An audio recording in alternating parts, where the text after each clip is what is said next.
Hello bachcho, so let's see this question. The question says a pair of adjacent coils has a mutual inductance of 1.5 henries. If the current in one coil changes from 0 to 20 amperes in 0.5 seconds, so what is the change of flux linkage with the other coil?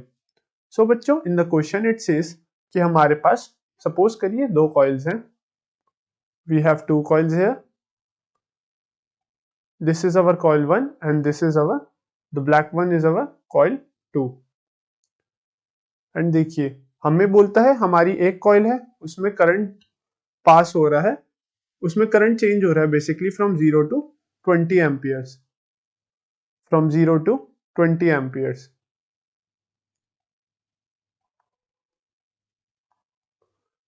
तो जब इसमें current change होगा through this coil तो इस उसकी वजह से जो हमारी सेकेंड कॉइल है उसमें फ्लक्स चेंज होगा एंड ड्यू टू दिस इसमें एक ईएमएफ जनरेट होगा due to the mutual inductance of this coils. And हमने म्यूचुअल इंडक्टेंस की वैल्यू दी है 1.5 हेनरीज. सो जब इसमें फ्लक्स चेंज होगा due to the change in magnetic field तो इसमें एक ईएमएफ जनरेट होगा. और हमें गिवन है हमारा जो करंट चेंज होता है delta I that is given 20 amperes के बराबर. एंड हमें डेल्टा टी गिवन है 0.5 सेकेंड्स. इतने टाइम के लिए हमारा जो करंट है in the coil 1 that is changing. This is our coil 1 and this is our coil 2, right. तो हमें बताना है अब जो चेंज ऑफ फ्लक्स होगा linked with the second coil वो कितना होगा. तो बच्चों देखिए we have to use basically two concepts here. The first concept we have to use here is that EMF produced in the second coil is equals to d phi over dt, right बच्चों. And basically हमारा जो यहाँ पे second concept use होगा तो हमारा जो second concept use होगा that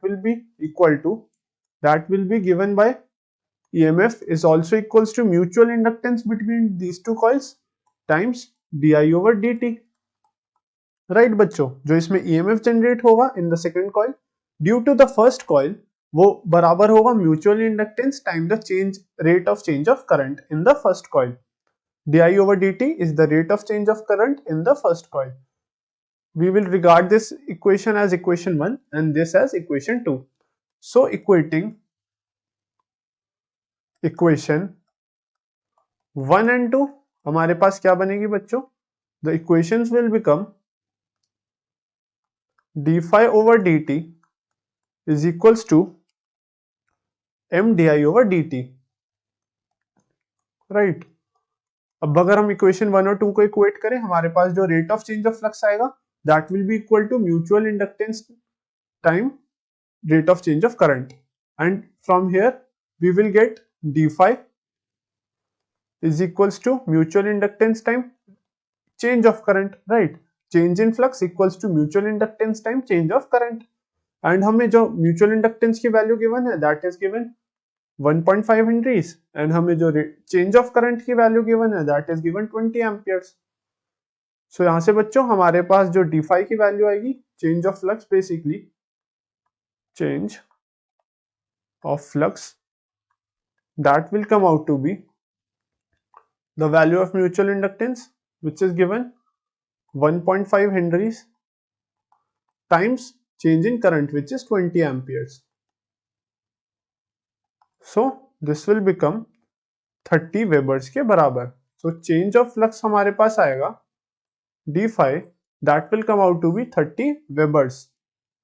So this will be the final answer for this question. So I hope बच्चों you understand this question well and best of luck.